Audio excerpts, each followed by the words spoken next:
वालेकुम स्टूडेंट्स। कैसे हैं आप लोग? उम्मीद करता हूँ सब खैरियत से होंगे इंशाल्लाह। अच्छा जी, आज हम एक न्यू टॉपिक स्टार्ट करने जा रहे हैं। IFRS 9 की सीरीज़ में हम लेक्चर नंबर 8 पे पहुंचे। अच्छा, ये टॉपिक ना इसकी दो अहम रीजंस हैं। ठीक है, ये टॉपिक बड़ा ही इम्पोर्टेंट है। उसकी दो वजूहत है। एक तो ये कि ये फर्स्ट टाइम आपके सिलेबस में है, कैफ में। ठीक है, तो जो भी चीज़ फर्स्ट टाइम सिलेबस में आती है तो दो चार अटेम्प्ट्स तक चांसेस होते हैं कि उसमें से कोई ना कोई क्वेश्चन ज़रूर आएगा। ठीक है, बेशक लॉन्ग किसी और क्वेश्चन के साथ उसका पार्ट बना दिया जाए या अलग से आ जाए, एक बात। दूसरा ये है कि आप इंशाल्लाह जब भी आगे प्रैक्टिकल लाइफ में जाएंगे ना, फर्म में काम करने, ठीक है, किसी भी क्लाइंट पे, तो ये ECL ECL ECL बार बार आपके जहन में आपको सुनने को मिलेगा। ठीक है, कि एक्सपेक्टेड क्रेडिट लॉसेस और ये क्या चीज़ें होती है अभी हम देख लेंगे इंशाल्लाह। फाइनेंशियल इंस्ट्रूमेंट्स, उनका ECL रिकॉर्ड करो, रिसीवेबल्स पे ECL रिकॉर्ड करो, इस तरह की चीज़ें आपको सुनने को मिलेंगी। और इस पे काफ़ी लाइक मिसअंडरस्टैंडिंग्स भी हैं। ठीक है, क्योंकि न्यू टॉपिक है, ज़ाहिर बात है, IFRS 9 एक नया स्टैंडर्ड है। अब नए स्टैंडर्ड में क्या क्या चीज़ें हैं वो हम देख लेंगे कि पुराने स्टैंडर्ड से क्या चीज़ें डिफरेंट है। तो इसलिए ये आपने ना इसको मैं one of the important topics कह रहा हूँ। ठीक है, अंडरस्टैंडिंग के लिए भी, एग्जाम के लिए भी, और आगे प्रैक्टिकल लाइफ के लिए भी। ठीक है, तो चलिए इंशाल्लाह ये स्टार्ट करते हैं और देखते हैं कि हम क्या इसमें नॉलेज कैफ लेवल तक हम इसको गेन कर सकते हैं। और CA फाइनल्स में भी जो है इसमें से क्वेश्चंस आते हैं। ठीक है, अच्छा, expected credit losses. Expected credit loss पे जाने से पहले ना ये बेसिकली होती है impairment. Impairment of financial assets.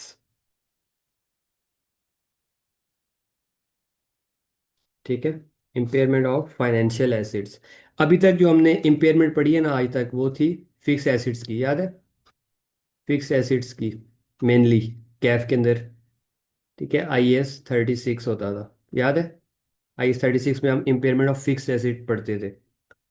ठीक है, उसकी क्या रिकॉर्डिंग होती थी? हम अगर कोई इम्पेयरमेंट आ जाती है, इम्पेयरमेंट लॉस डेबिट, ठीक है, एसिड को हम क्रेडिट कर देते थे, बात खत्म। ठीक है, रिकवरेबल अमाउंट बनाना और उसकी इम्पेयरमेंट चेक करना। तो ये वो फिक्स एसिड के अपने रूल थे। ठीक है, और अपनी उसकी एंट्री थी। ये है भाई फाइनेंशियल एसिड्स। फाइनेंशियल एसिड्स क्या होते हैं हमें बहुत डिटेल में पता है। दो उसकी ब्रॉडर कैटेगरीज हैं, डेट इन्वेस्टमेंट्स हैं और इक्विटी इन्वेस्टमेंट, सिंपल वाली जो है। ठीक है, अब उसकी ना इम्पेयरमेंट के अलग से रूल हैं जो कि IFRS 9 ने बताए हैं। IFRS 36 ने जो चीज़ें बताई थी वो हम कैफ की स्टेज में कर चुके हैं। ठीक है, इसको हम यहाँ से ब्रैकेट। अब हम फाइनेंशियल एसिड्स की इम्पेयरमेंट करते हैं।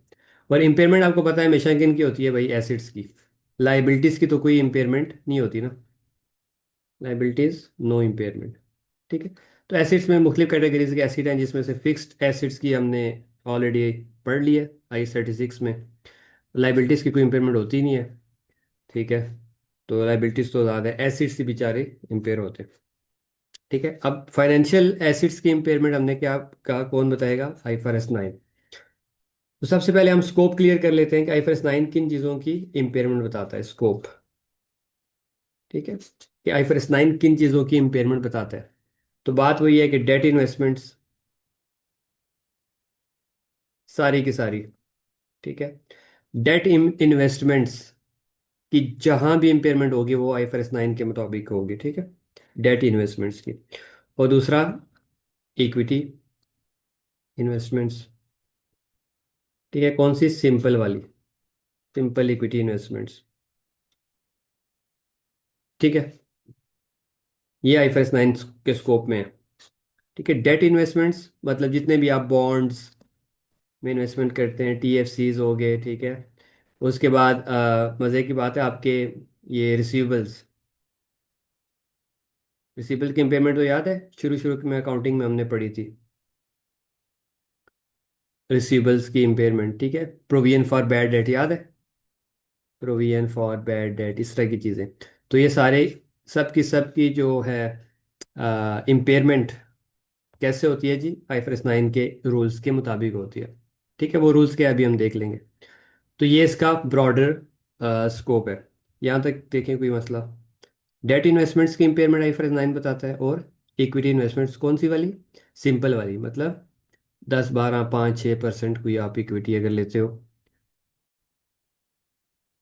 अच्छा जी, स्कोप के बाद हम ना एक दो डेफिनेशंस देखते हैं जी। ठीक है, स्कोप समझना बड़ा ज़रूरी है। ठीक है, जिस बच्चे को स्कोप नहीं पता होगा ना, कि भाई आईफरस 9 के जो रूल्स हैं वो भी हम पढ़ेंगे, रूल्स हैं क्या, लेकिन आईफरस 9 किन एसेट्स की, किन फाइनेंशियल एसेट्स की भाई इम्पेयरमेंट करता है, तो वो है डेट इन्वेस्टमेंट, सारी की सारी डेट इन्वेस्टमेंट, सारी A to Z। और इक्विटी इन्वेस्टमेंट्स सिंपल वाली जो है आईफरस 9 के स्कोप में है। ठीक है। अच्छा, आपको रिस्क के बारे में पता होगा। रिस्क की ना कुछ टाइप्स होती हैं। ठीक है, प्रोबेबिलिटी ऑफ अकरेंस, कि कोई भी इवेंट हो जाए, इसको हम क्या कहते हैं, रिस्क है। ठीक है, ज्यादातर हम उसको नेगेटिव वे में परसीव करते हैं कि भाई खतरा है, लेकिन रिस्क की जो असल डेफिनेशन है वो है चांसेस ऑफ अकरेंस। ठीक है, कि यार ये चीज़ हो जाएगी, ये चीज़ हो जाएगी।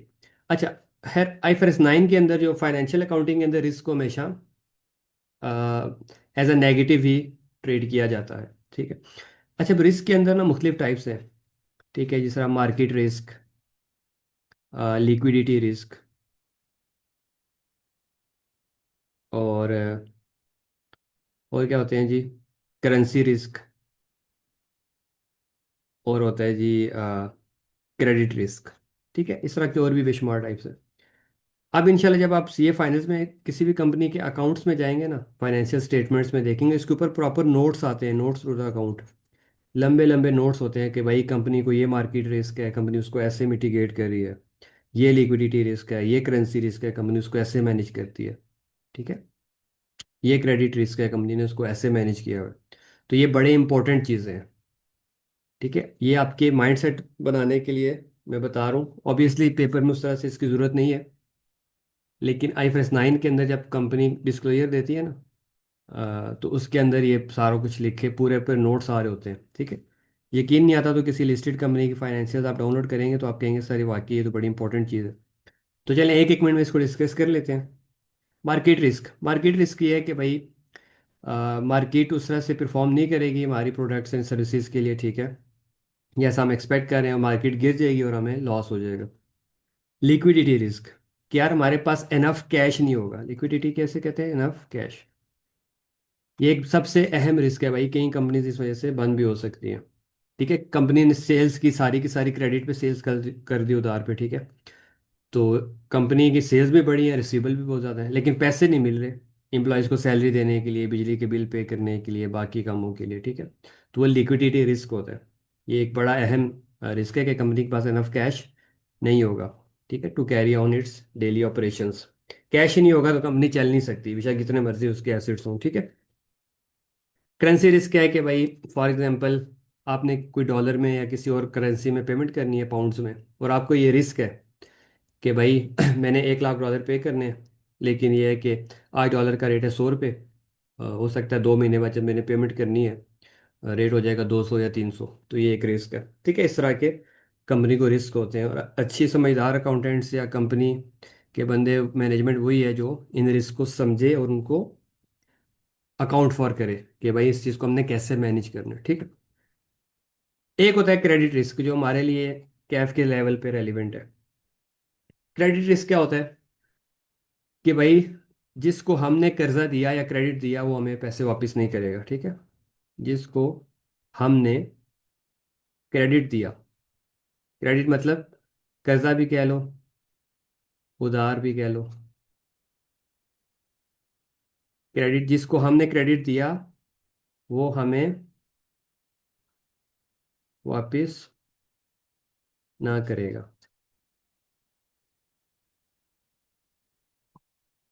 ठीक है, ये मैंने आपको कहा था दो तरह के होते हैं। एक होता है इन्वेस्टर जो इन्वेस्टमेंट करता है, या लेंडर भी कहते हैं जो चीज़ें लेंड करता है। ठीक है, और दूसरा होता है काउंटर पार्टी।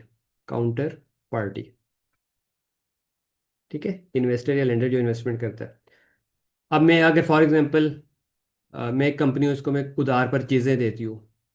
ठीक है, क्रेडिट सेल्स कर दिए मैंने, तो मैं क्या हो गया, लेंडर, मैंने उसको लेंड किया। एक तो ये था कि मैं उसको कर्जा देता, उस कर्जे से जाके वो चीज़ें खरीदता। मैंने उसको उधार पे चीज़ें ही दे दी। ठीक है, तो ये भी एक टाइप है। अच्छा, अब क्रेडिट सेल्स की, या मैंने जिसके साथ ना लोन दे दिया उसको, मैं एक बैंक को, मैंने काउंटर पार्टी को लोन दे दिया। ठीक है। अब क्रेडिट रिस्क क्या है भाई, कि जो सामने वाली पार्टी है ना, काउंटर पार्टी, ठीक है, जिसको हमने क्रेडिट दिया है, उधार दिया है, वो पैसे हमें वापस नहीं करेगा। इस चीज़ को हम क्या कहते हैं, क्रेडिट रिस्क। सामने वाली पार्टी, ठीक है, काउंटर पार्टी जिसको हम लोन देते हैं, ठीक है, या जिस कंपनी के हमने बॉन्ड्स खरीदे हैं, वो कंपनी, ठीक है। बॉन्ड में यही होता है ना, वो हमसे पैसे ले लेती है, बदले में हमें एक कागज़ का टुकड़ा दे देती है कि यार ये लो भाई। कागज़ के टुकड़े की तो कोई वैल्यू नहीं है ना, जब तक कंपनी वो कमिटमेंट अपनी पूरी ना करे। सही है जी। या कोई टीएफसी हमें इशू करती है कंपनी, ठीक है, या हमारे डेटर्स हैं जिनको हमने जिनसे पैसे लेने हैं। सही है जी। तो ये होता है जी क्रेडिट रिस्क, क्यों हमें पैसे वापस नहीं करेगा। पैसे वापस नहीं करेगा, इसको हम क्या कहते हैं भाई, वो डिफॉल्ट कर जाएगा। डिफॉल्ट, ठीक है। अब वो डिफॉल्ट पार्शियल भी हो सकता है और कंप्लीट डिफॉल्ट भी हो सकता है। पार्शियल डिफॉल्ट का मतलब है आधा, मतलब किसी ने मेरे 100 रुपये देने थे, उसमें से उसने ना 90 वापस कर दिया, 10 का डिफॉल्ट कर दिया, तो है वो डिफॉल्ट ही है। ठीक है। 10 रुपये का नुकसान हो, 50 का हो, 100 का हो, है वो डिफॉल्ट। और हो सकता है कंप्लीट ना दे पूरे के पूरे 100 रुपये वापस ना कर। ठीक है, तो डिफॉल्ट ये नहीं होता कि थोड़े पैसों का डिफॉल्ट है, ज़्यादा डिफॉल्ट है कि वो हमें पैसे वापस नहीं देगा। पार्शली डिफॉल्ट भी कर सकते हैं और कंप्लीटली या फुली डिफॉल्ट भी कर सकते हैं। ठीक है जी। तो ये है क्रेडिट रिस्क, ठीक है, कि काउंटर पार्टी हमें पैसे वापस, हमें हमने जो उसको क्रेडिट एक्सटेंड किया हुआ है, जो उसके साथ इन्वेस्टमेंट किया है, वो हमें वापस नहीं करेगी, वो बल्कि क्या कर जाएगी, डिफॉल्ट। डिफॉल्ट पार्शियल भी हो सकता है, फुल अमाउंट का भी हो सकता है। ठीक है। और डिफॉल्ट की रीज़न कोई भी हो सकती है, रीज़न पे आपने नहीं जाना कि क्या मसला है। रीज़न कुछ भी हो सकता है वो फाइनेंशियल क्राइसिस में चला गया जी, ठीक है, उसके हालात तंग हैं, कंपनी को लॉस हो रहा है, वो पैसे देने के काबिल ही नहीं है, एबिलिटी नहीं है। या हो सकता है उसकी कोई इंटेंशन का मसला है, उसकी नीयत ही नहीं है पैसे देने की। ठीक है, तो मेरा रीज़न कुछ भी हो सकती है। अगर उसने एज पर कमिटमेंट आपके पैसे वापस नहीं किए, तो समझो उसने क्या कर दिया, डिफॉल्ट। ठीक है, पूरी अमाउंट का भी हो सकता है और कम अमाउंट का। तो इसको हम क्या कहते हैं, क्रेडिट रिस्क है। इससे ये बात एक सामने आई जनरल नॉलेज के लिए, ठीक है, कि दुनिया में जिधर भी आप जाएंगे ना, credit risk is always there. Always there, हमेशा क्रेडिट रिस्क आपको होगा। ठीक है, हमेशा। अब क्रेडिट रिस्क के लिए क्या होता है, इंटरनेशनल कुछ एजेंसीज हैं जी, वो क्या करती हैं, सर्वे करती हैं जी, रेटिंग्स इशू करती हैं। ठीक है, क्रेडिट रेटिंग्स, उनको हम क्या कहते हैं, क्रेडिट रेटिंग।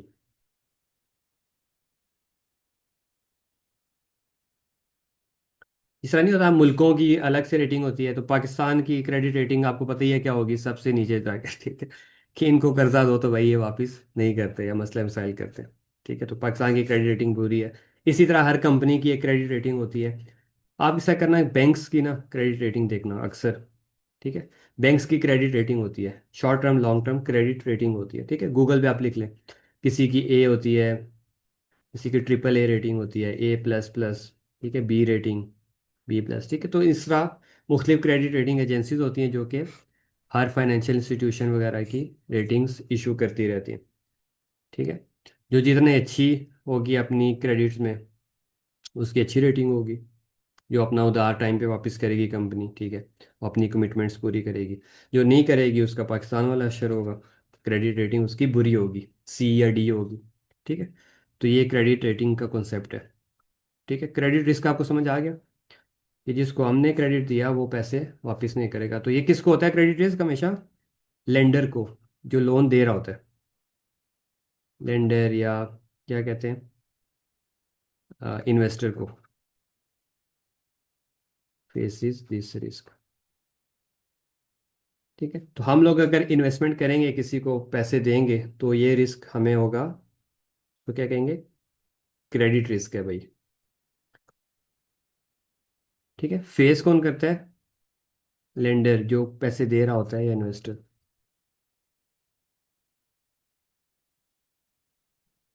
ठीक है, रिस्क की समझ आ गई। और क्रेडिट रिस्क क्या होता है वो भी हमें समझ आ गया। अच्छा, ये बात ध्यान में रखते हैं बताओ, क्या ऐसा पॉसिबल है दुनिया में, ठीक है, फॉर एग्जांपल आपने एक बॉन्ड लिया,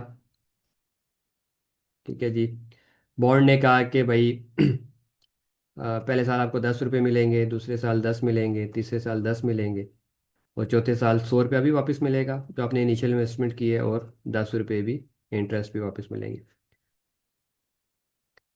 ईयर 1, ईयर 2, ईयर 3 और ईयर 4। ठीक है, यही हम अभी तक करते हैं ना, कॉन्ट्रेक्चुअल कैश फ्लोज बनाते हैं, इनको क्या कहते हैं, कॉन्ट्रेक्चुअल कैश फ्लोज।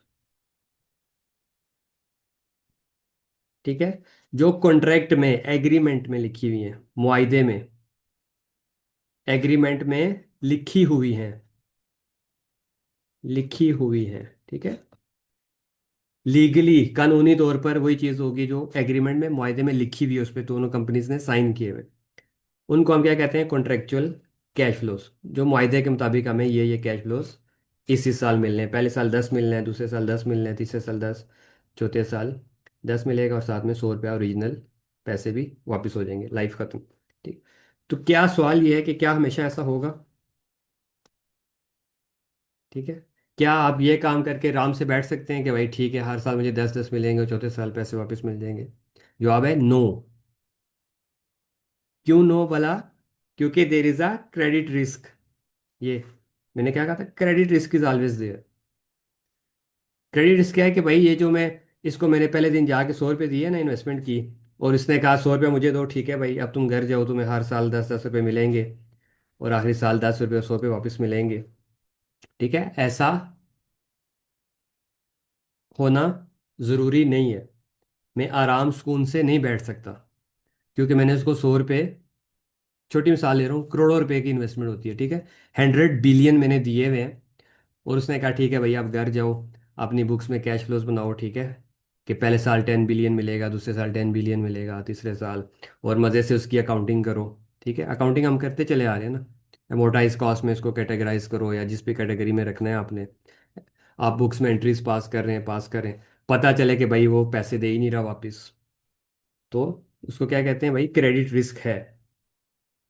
अब IFRS 9 कहता है कि भाई आपने ये क्रेडिट रिस्क की अकाउंटिंग करनी है, प्रूडेंट रहना है, याद है प्रूडेंस का कॉन्सेप्ट। ये नहीं करना कि भाई सर ने हमें इसकी अकाउंटिंग पढ़ाई थी कि भाई जो भी कूपन रेट है उस पर कैश फ्लोज बनाओ, उसकी अकाउंटिंग करो, 3 कैटेगरीज होती हैं अमोर्टाइज कॉस्ट की, FVTPL या FVTOCI, ठीक है, डेट इन्वेस्टमेंट की, तो उसके अकॉर्डिंग आप अकाउंटिंग कंप्लीट करो, ऐसा हरगिज अकाउंटिंग वैसे ही करनी है, लेकिन प्रूडेंट भी रहना है भाई, होशियार रहना है। ठीक है, एक तो ये बात, तो ये होती है भाई कॉन्ट्रेक्चुअल कैश फ्लोज, जो मायदे में लिखी होती है, लेकिन मैंने आपको कहा रियल लाइफ में ऐसा नहीं होता। ज़्यादातर केसेस में क्या होता है कि जो एक्चुअल कैश फ्लोज होती है ना, एक्चुअल कैश फ्लोज वो डिफरेंट हो सकती हैं। ठीक है, entity aspects to receive,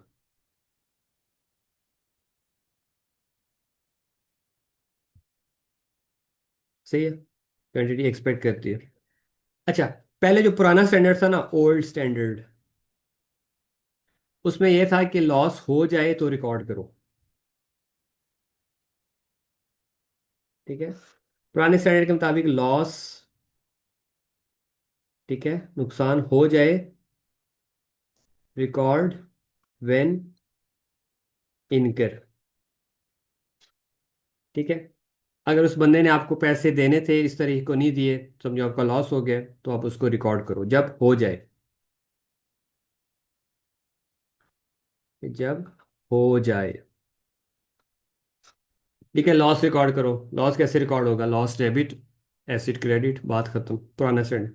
IFRS 9 ने कहा कि भाई ऐसा नहीं करो, आप क्या करो, प्रूडेंट रहो। याद है प्रूडेंस कॉन्सेप्ट की, acids and incomes over state नहीं होनी चाहिए। तो आप क्या करो,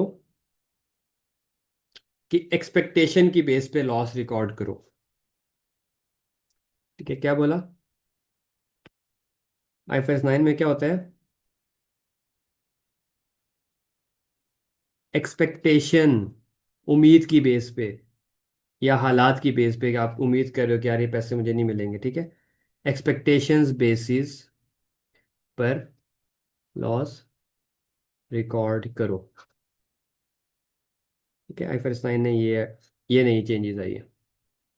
पुराना स्टैंडर्ड क्या कहता था कि भाई जिस दिन लॉस हो जाएगा ना उस दिन देखी जाएगी, उस दिन लॉस रिकॉर्ड कर देंगे, सिंपल एंट्री। आईफरस 9 ने कहा नहीं भाई, एक्सपेक्टेशन की बेसिस पे लॉस रिकॉर्ड करो। फॉर एग्जांपल, आज 31, सॉरी आज क्या है, 1 जनवरी 2027 है, ठीक है।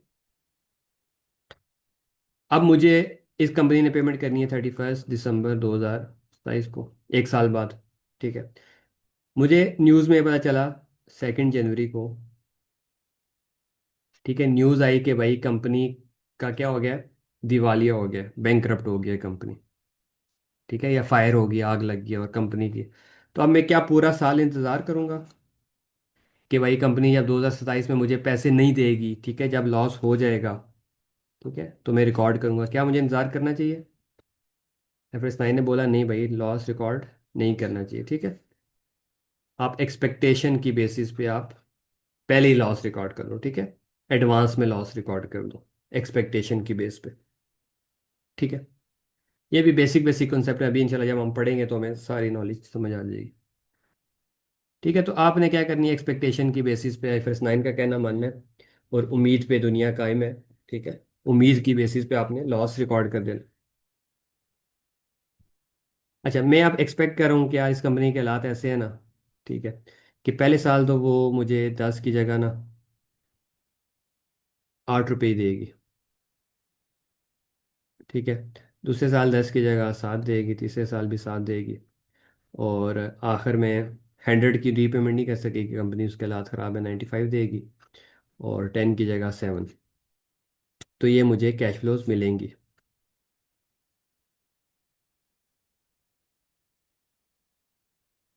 ठीक है, कॉन्ट्रैक्ट में, मुआहदे में जो लिखी है वो मुझे 10 ही मिलनी है, लेकिन मैं क्या करूँ, एक्सपेक्ट टू रिसीव। मैं कह रहा हूँ नहीं भाई, पहले साल के आखिर में मुझे 8 ही मिलेंगे, ठीक है, दूसरे साल के आखिर में मुझे 7 ही मिलेंगे, तीसरे साल के आखिर में मुझे 7 मिलेंगे, चौथे साल के आखिर में 102 मिलेंगे, ठीक है, 110 नहीं मिलेंगे, 102 मिलेंगे, ठीक है। तो ये मैं क्या करूँ, एक्सपेक्टेशंस।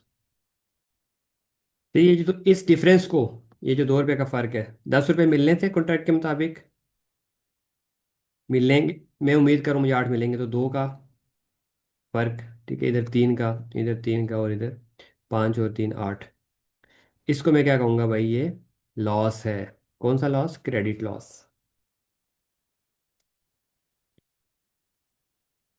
ठीक है, ये मेरा क्रेडिट लॉस है,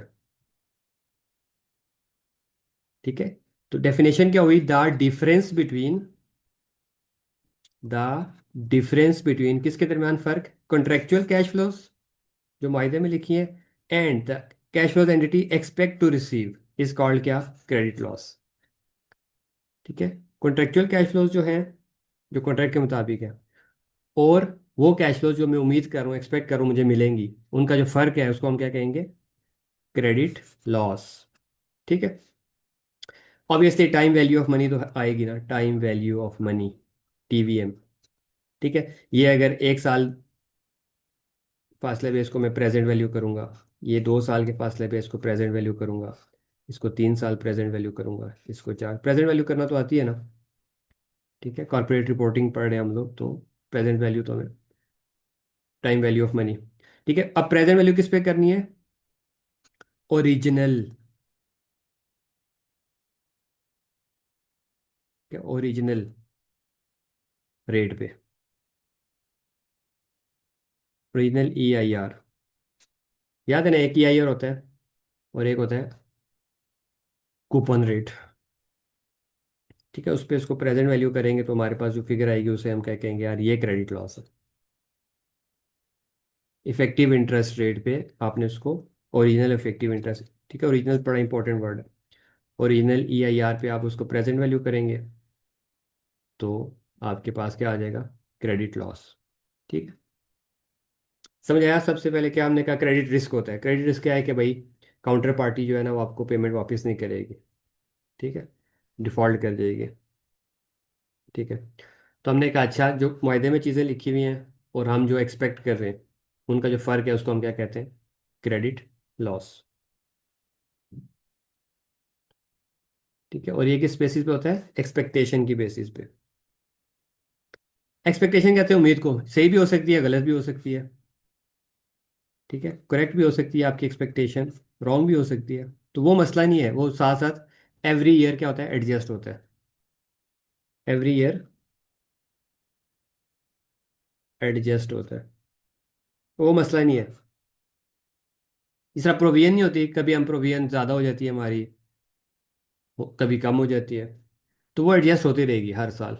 आपने हर साल के आखिर में बैठ के एक्सपेक्टेशन की बेस पे रिकॉर्ड कर देनी है। अगले साल जाओगे, नए हालात हैं, दोबारा रिकॉर्ड कर दो। जो डिफरेंस है ऊपर नीचे, कम है तो ज़्यादा रिकॉर्ड कर दो, मोर रिकॉर्ड। ठीक है। और अगर ज़्यादा है तो उसको कम कर दो। फॉर एग्जांपल, अगले साल में गया, उसने 8 की जगह मुझे 9 रुपये वापस किए, तो ठीक है, कोई मसला नहीं है। या 8 की जगह उसने मुझे 7 वापस किए, कम भी हो सकती है प्रोविजन ज़्यादा भी। ठीक है, तो इसीलिए हम इसको क्या कहते हैं, एक्सपेक्टेशंस वाला लॉस। ठीक है, एक्सपेक्टेशंस चेंज होती रहती है, मसला नहीं है। बस उस हालात के मुताबिक आप अपनी एक्सपेक्टेशंस बनाओ कि यार मुझे इतने इतने पैसे मिलेंगे, उनका डिफरेंस लो, उसकी प्रेजेंट वैल्यू करो, आपको यार इतना मेरा क्रेडिट लॉस होगा। लाजमी नहीं है कि हो, लेकिन प्रूडेंट रहने के लिए आपने रिकॉर्ड करना है। हो सकता है वो इतने अच्छे बंदे हों कि आपको आके जो है वो 10 10 10 वापस कर दें। ठीक है, तो वो मसला नहीं है। ठीक है, इसी मैं आपको समझाने के लिए कह रहा हूँ कि एक्सपेक्टेशंस रॉन्ग भी हो सकती हैं और करेक्ट भी। ठीक है जी। वैसे रियल लाइफ में जब हम बनाते हैं ना पूरा मॉडल, तो वो हम बड़ा सोच समझ के बनाते हैं। ठीक है, तुक्का नहीं लगाते। जो हमारी एक्सपेक्टेशंस होती हैं इसके पीछे पूरी भाई एक साइंस होती है। ठीक है, पूरी पूरी टीम्स होती हैं जो कि मार्केट को देख रही होती हैं, हालात को। ये सिर्फ आपको समझाने के लिए कर रहा हूँ, ये नहीं कि सर ऐसा हो गया तो ऐसा कुछ भी नहीं होता। जिस तरह हम प्रोविजन नहीं रिकॉर्ड करते थे, कभी बढ़ जाती थी कभी कम हो जाती थी। आइए ज़रा बुक में देखें हम, credit loss, the difference between all contractual cash flows that are due to entity in accordance with contract. ठीक है, जो मुआहदे में लिखी हुई है, कॉन्ट्रैक्ट के मुताबिक हमें पैसे मिलने हैं, and the cash flows that entity expect to receive discounted at original effective interest rate. ठीक है, उस पर उसको डिस्काउंट करो। तो क्रेडिट लॉस क्या हुआ, difference between contractual cash flows and the entity expect to receive, जो एंटिटी रिसीव करेगी, एक्सपेक्ट करी। ठीक है, एक्सपेक्ट्स का वर्ड लिखा हुआ है, सच वाला नहीं। पुराना स्टैंडर्ड क्या कहता था, लॉस होगा तो रिकॉर्ड होंगे। नया कहता नहीं भाई, आज से होशियार हो जाओ, अगर आपको कोई फैक्टर नज़र आता है कि पैसे नहीं देगी, तो आज से ही आप उसका एक लॉस बना के अपने पास एक्सपेक्टेड क्रेडिट लॉस रिकॉर्ड कर लो। नीचे है जी, expected credit loss, the weighted of credit losses will with the ratio. ठीक है, ये हम अभी इंशाल्लाह सवाल के साथ देख लेंगे कि क्या। अच्छा, अब नेक्स्ट कॉन्सेप्ट।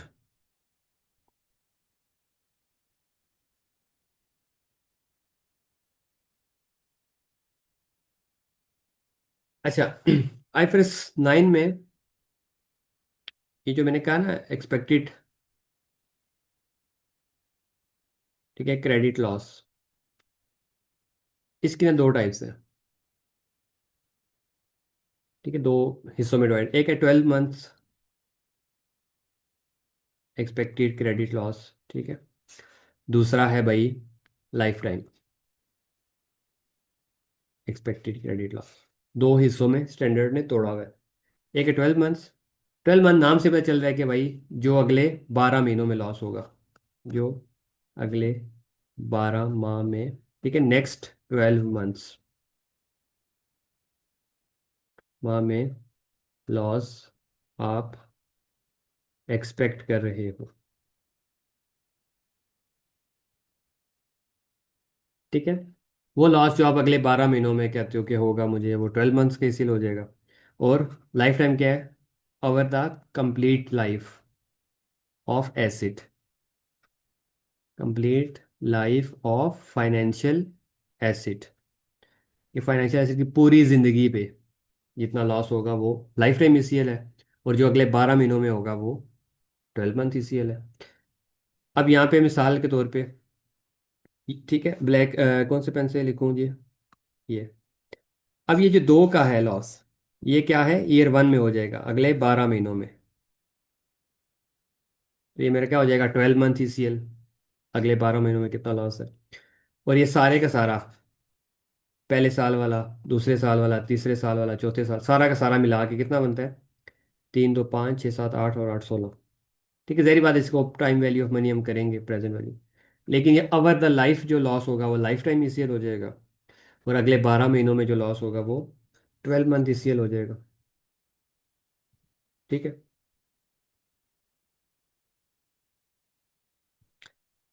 ये 12 month expected credit, the portion of lifetime expected credit loss that represent the expected credit losses that result from default events of the instrument that are possible within 12 months after the reporting date. ठीक है, reporting date है 31 दिसंबर, उससे अगले 12 महीनों में जितना loss हो सकता है वो 12 मंथ्स होगा। डेफिनेशन आपको पता है मुश्किल है, स्टैंडर्ड की वर्डिंग है, लेकिन मतलब उसका यही है। जो अगले 12 महीनों में होगा लॉस वो 12 मंथ ईसीएल होगा। और the expected credit loss that result from all possible events over the expected life of the instrument. और जो पूरी जिंदगी पे लॉस होगा उसे हम लाइफ टाइम ईसीएल कहेंगे। जो 12 महीनों में होगा उसे 12 मंथ ईसीएल। जो पूरी जिंदगी पे जितना लॉस होगा वो लाइफ टाइम ईसीएल बन जाएगा। ठीक है जी। आज के लेक्चर यहाँ तक ही रखे हैं। नेक्स्ट लेक्चर में ना आगे इंशाल्लाह डिस्कस करते हैं इसकी क्या टेक्निकल चीज़ें हैं इसमें। ठीक है, यहाँ तक रिवाइज करके आइएगा।